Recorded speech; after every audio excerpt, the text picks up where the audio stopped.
On part en Afrique du Sud à présent, où les tensions autour des migrants ont de nouveau dégénéré, révélant des fractures bien plus profondes qu'il n'y paraît.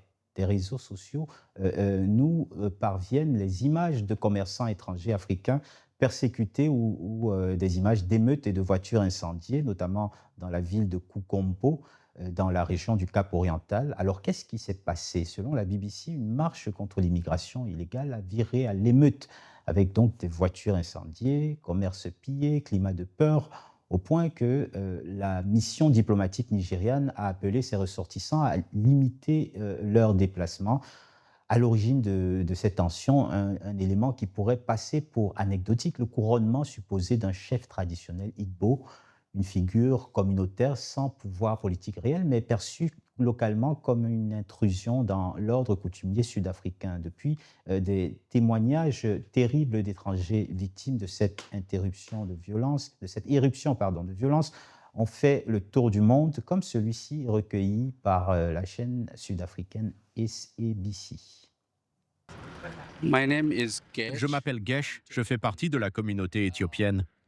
Ce qui s'est passé hier est déchirant car les membres de notre communauté et tous les commerçants sont très attristés par les événements survenus dans le quartier. Depuis le début de la marche ce matin, nous nous attendions à une marche pacifique, mais les choses ont dégénéré et se sont transformées en violence, vols et incendies de voitures et de boutiques. La communauté n'est pas satisfaite, mais les voitures qui ont été brûlées n'appartenaient pas uniquement à des Éthiopiens ou à des Somaliens. Il y avait aussi des commerces appartenant à des Pakistanais et à des Bangladais de l'autre côté. Ce que nous voyons dans cette rue dépasse le cadre des commerçants éthiopiens et somaliens.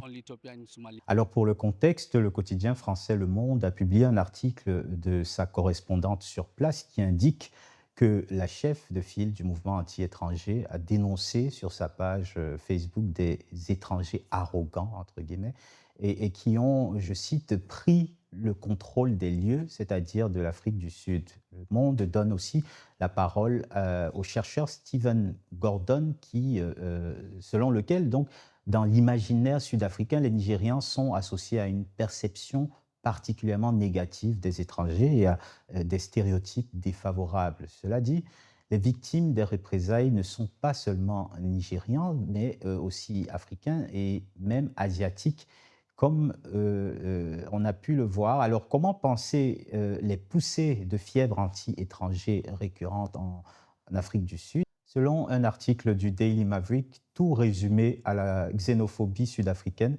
reviendrait à faire un diagnostic paresseux. Le journal sud-africain propose une analyse plus dérangeante. Ce que l'on appelle xénophobie serait en réalité la surface visible d'une crise bien plus structurelle, un chômage massif, plus de 30% et plus de 60% chez les jeunes, un marché du travail saturé et inégal, un État défaillant dans la régulation économique et sociale. Dans ce contexte, migrants et populations locales ne s'opposent pas, d'abord par rejet culturel, mais par concurrence directe pour des ressources rares, emplois, revenus, espace économique. Le Daily Maverick note que les migrants représentent environ 5% de la main-d'œuvre, mais sont surreprésentés dans le secteur informel où ils acceptent souvent des salaires plus bas. Résultat, un mécanisme classique de concurrence par le bas, aggravé par certains employeurs qui profitent de cette vulnérabilité.